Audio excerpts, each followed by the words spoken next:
नमस्कार दोस्तों, एक बार फिर से आपका स्वागत है हमारे Hindi news channel news 555 days में। दोस्तों, आजकल बिहार के पूर्व मुख्यमंत्री जीतन राम मांझी अपने बयानों से चर्चा में बने हुए हैं। उन्होंने भगवान सत्यनारायण पर ओछी टिप्पणी की है तथा साथ में ब्राह्मणों पर भी निशाना साधते हुए कुछ भद्दा कटाक्ष किया है। दोस्तों, उन्होंने क्या कहा मैं इस बात को दोहराना नहीं चाहता, क्योंकि बात इतनी अच्छी नहीं थी जिसको बार बार दोहराया जाए। जीतन राम मांझी ने यह कहा भी इसलिए है कि सबके नजर को अपनी तरफ खींच सके, और हुआ भी ऐसा ही क्यों ना हो। अगर किसी राज्य का पूर्व मुख्यमंत्री इस तरह का बयान देगा तो उस राज्य के लिए उससे बड़ा दुर्भाग्य की बात क्या हो सकती है। दोस्तों, अगर ऐसा होगा तो जनता जरूर रुचि लेगी और प्रतिक्रिया भी देगी, और हुआ भी ऐसा ही। बिहार के विभिन्न शहरों से विभिन्न लोगों से अलग अलग प्रतिक्रियाएं आपको देखने को मिल भी रही हैं। दोस्तों, मिली जानकारी के अनुसार एक समाज सेवी विशाल सिंह ने जीतन राम मांझी पर जब मुकदमा दर्ज कराने के लिए राजीव नगर थाने गए तो क्या कहा गया, ये आप सब इस वीडियो में पहले देखिए, उसके बाद हम आपसे बात करते हैं। सुनिए ना, कहने दीजिए ना। वहाँ है अभी जो भाषण दे रहे हैं, भाषण दे रहे हैं आपको मांझी जी जहाँ, वहाँ पर उनको ऑकरेंस क्रिएट हो रहा है। हम आज हुए राजीव नगर, नहीं हम सुने राजीव नगर, वहाँ ऑकरेंस उनका हो रहा है, तो उनका ऑकरेंस हो रहा है, तो वहाँ बगल में आप जाइए, गांधी मैदान में थाना है। कोतवाली थाना में किस हिसाब से ऐसा नहीं होता, ऐसा नहीं होता सर। कोतवाली थाना में किस हिसाब से एक्सेप्ट किया गया FIR को? कोतवाली में भी FIR हुआ अभी। कोतवाली में किस हिसाब से एक्सेप्ट किया गया? पड़ता हो गांधी मैदान थाना, कोतवाली में FIR हुआ अभी। गांधी मैदान में एक ऑकरेंस के लिए 10 को केस थोड़ी होगा। कोतवाली में क्यों नहीं हो सकता? क्यों नहीं होता है? हाथ होगा भैया, वहाँ होगा, जब जहाँ रहेगा वहीं हर जिले के हर थाना में होगा। उन्हीं को आने दीजिए, इस सब मामले में उन्हें वही बताएंगे। बचाने का काम पुलिस कर भी रहे यहाँ पे हैं। बचना चाह रही है। ये लोग हम खुद लोग तो बचाने का काम लोकतांत्रिक कर रहे तरीके से हैं। जो हम लोग का विरोध करने का तरीका वही कर सकते हैं। बात बाकी देखते हैं राजीव नगर जो थाना भी क्या आप लोग करती जो है। है वीडियो वगैरह बनाते रहिए, जो भी है अपना करते रहिए। आप लोग स्वतंत्र है, स्वतंत्र देश का नागरिक है, लेकिन एक प्रतिष्ठान भी है, प्रतिष्ठान की भी गरिमा होनी चाहिए। ऐसा नहीं कि आम पब्लिक भी आए और उसको फोटो बनाते जाए, वो भी आप किसी मुद्दे पे हम लोग किसी के विरुद्ध में जा रहे हैं। हम लोग तो 1 घंटे से जा रहे हैं। वो भी कहीं न कहीं किसी रुपया विधि के विरुद्ध में जा रहे हैं। ऑनलाइन करिए, ऑनलाइन भेजिए, कोर्ट में करिए। ठीक है, चलिए तो DSP साहब के यहाँ चलिए, और क्या? दोस्तों, आपने देखा कि राजीव नगर थाने ने सीधे सीधे अपना पल्ला झाड़ लिया और उच्च अधिकारियों से बात करके मामले में आगे कुछ कार्रवाई करने का आश्वासन दिया। दोस्तों, साथ ही हिंदू पुत्र के संरक्षक राजीव ब्रह्मर्षि जी ने भी अपना बयान दिया तथा उन्होंने खुलासा करते हुए यह भी बताया कि जीतन राम मांझी ने ईसाई धर्म अपना लिया है तथा समाज के एक वर्ग को अपने बातों से बहकाना चाहते हैं। इसके साथ समाज सेवी विशाल सिंह ने जो कहा उसको भी हम वीडियो संदेश के बारे में पहले आपको सुनाते हैं। जीतन राम मांझी को जवाब उन्हीं के भाषा में दिया जाएगा, ये स्टेटमेंट दिया विशाल सिंह ने। दोस्तों, हम इस मामले पर किसी तरह की राजनीति नहीं चाहते हैं और न ही कुछ कहना चाहते हैं, लेकिन भाजपा के पूर्व महामंत्री सूर्यकांत पांडे ने जीतन राम मांझी को नसीहत देते हुए ज्यादा पब्लिसिटी न बटोरने की सलाह दी। दोस्तों, हम विश्लेषण बाद में करेंगे, लेकिन पहले राजीव ब्रह्मर्षि, विशाल सिंह और भाजपा भोजपुर जिले के पूर्व महामंत्री सूर्यकांत पांडे के बातों को पहले सुनिए, फिर हम आपसे बात करें। जय श्री राम मेरे प्यारे दोस्तों, नौजवान साथियों। भगवान श्री राम के अस्तित्व पर सवाल उठाने वाले जीतन राम मांझी जी, भगवान श्री सत्यनारायण पूजन को मिथ्या बताने वाले बिहार के भूतपूर्व मुख्यमंत्री आदरणीय जीतन राम मांझी जी, आपने अपनी काबिलियत का परिचय दिया है।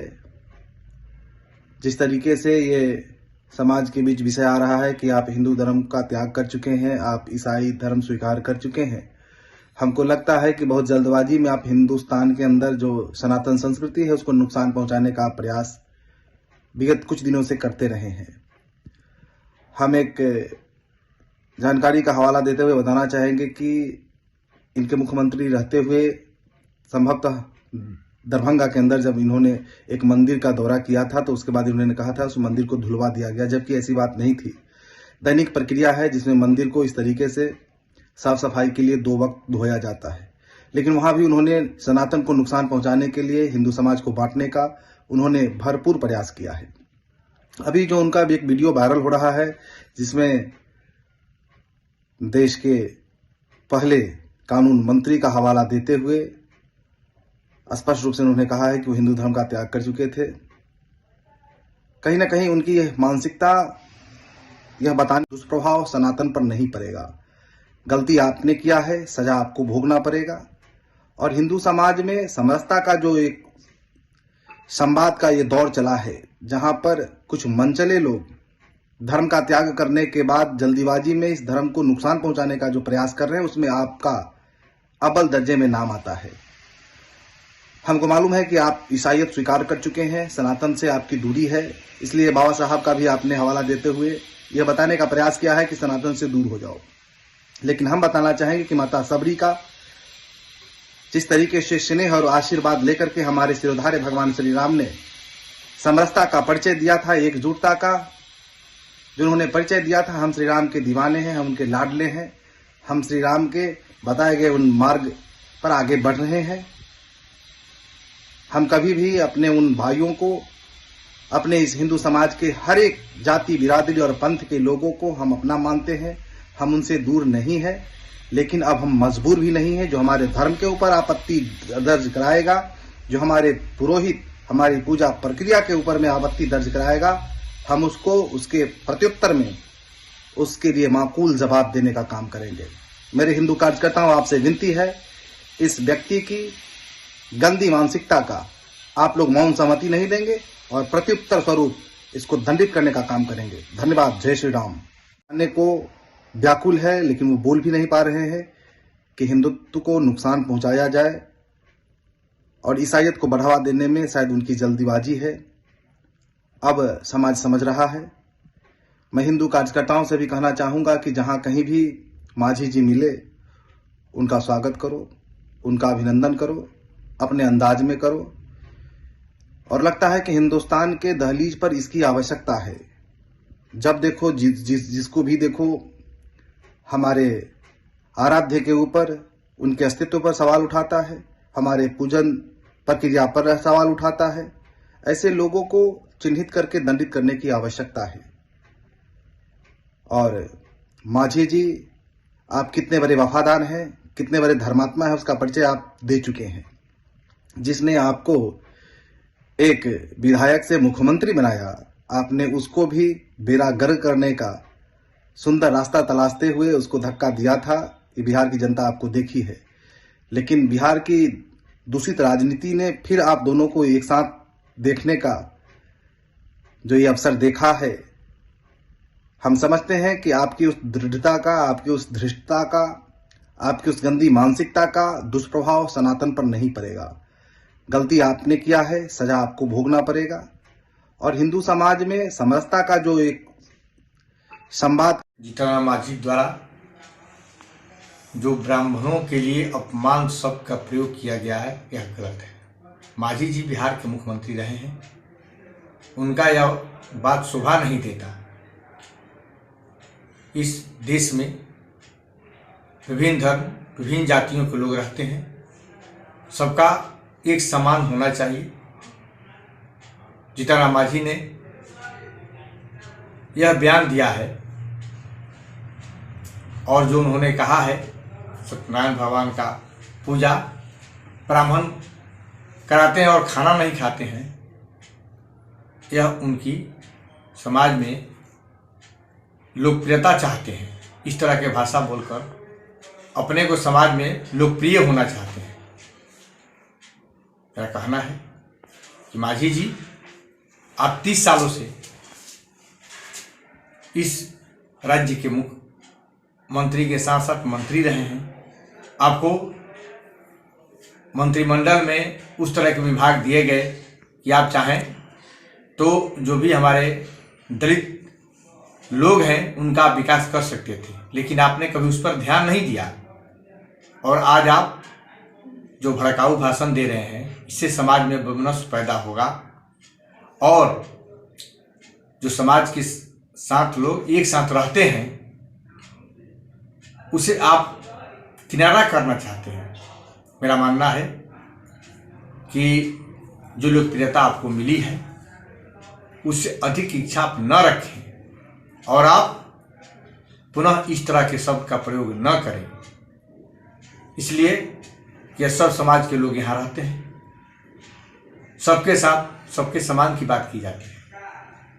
जो अपने बार बार किसी न किसी शब्दों पर इस तरह के भाषा का प्रयोग कर आप लोकप्रिय होना चाहते हैं, आप लोकप्रिय हैं, इससे अधिक लोकप्रिय क्या होना चाहते हैं आप? इस वमनस्य को दूर करें और आगे इस तरह के भाषा का प्रयोग नहीं करें। यह निंदनीय है। आपके जैसे महान लोगों के लिए शोभा नहीं देता जो किसी राज्य का मुख्यमंत्री रहा हो, एक बार अपने मंत्री पद को सुशोभित किया है और इस तरह का भाषा का प्रयोग करते हैं। इससे लगता है कि आपका पूरा जो दायित्व था यह कम था, आप ओछी राजनीति करते हैं। इससे आप बचने की प्रयास करें।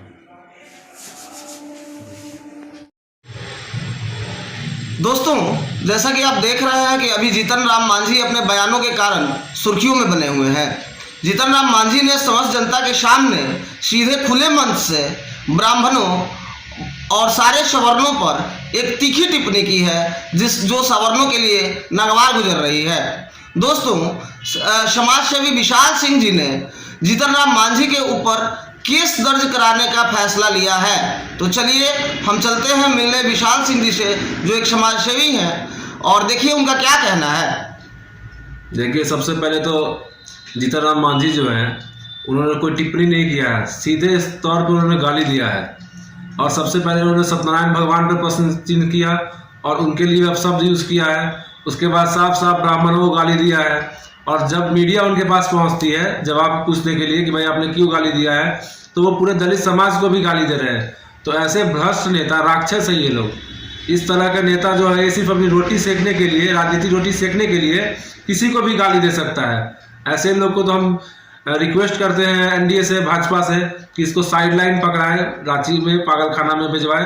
क्योंकि किसी भी वर्ग के लोग को किसी भी रंग भेदभाव देख के उस पर टिप्पणी नहीं कर सकते हैं आप। और ये पूर्व मुख्यमंत्री होके बताइए खुलेआम गाली दे रहे हैं, लोगों में मतलब भेदभाव करवा रहे हैं, अगड़ा पिछड़ा, जबकि ऐसा कहीं कुछ भी नहीं है। आज के डेट में सब कोई साथ मिलजुल के रहते हैं। पर ऐसे ही जो भ्रष्ट नेता हैं, अपने कारण आपने देखा होगा उस सभा में कुछ अपने लोगों को खुश करने के लिए ब्राह्मणों को गाली दे रहे हैं। आखिर कौन होते हैं ब्राह्मणों को गाली देने के लिए?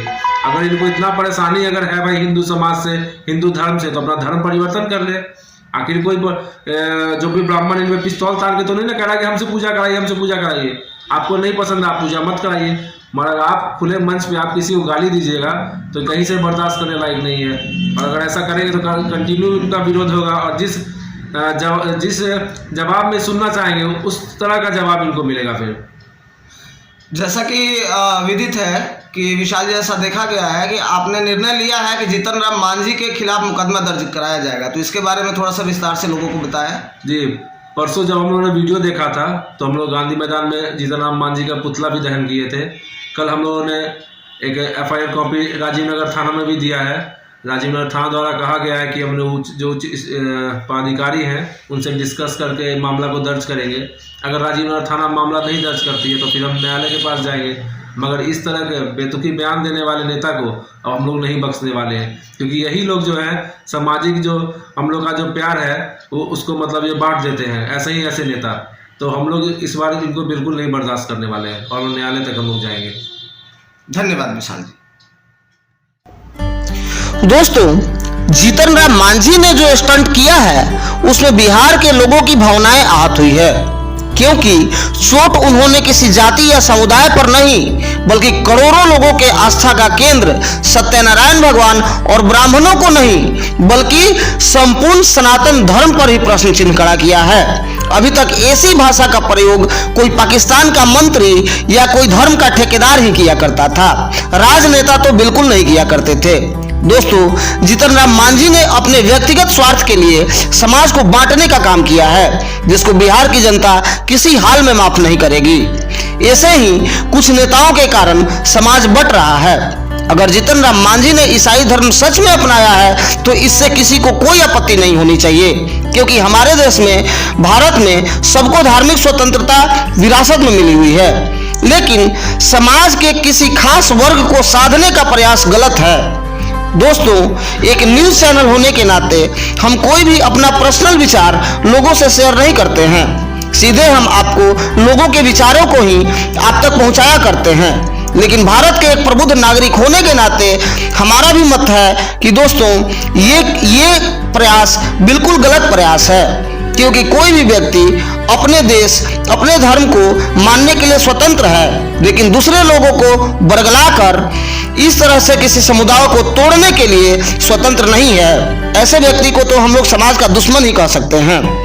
दोस्तों, इस घटना के बारे में और जीतन राम मांझी के बारे में आपकी क्या राय है, हमें कमेंट बॉक्स में जरूर बताएं। मिलते हैं अगले वीडियो में, तब तक के लिए जय हिंद, जय भारत।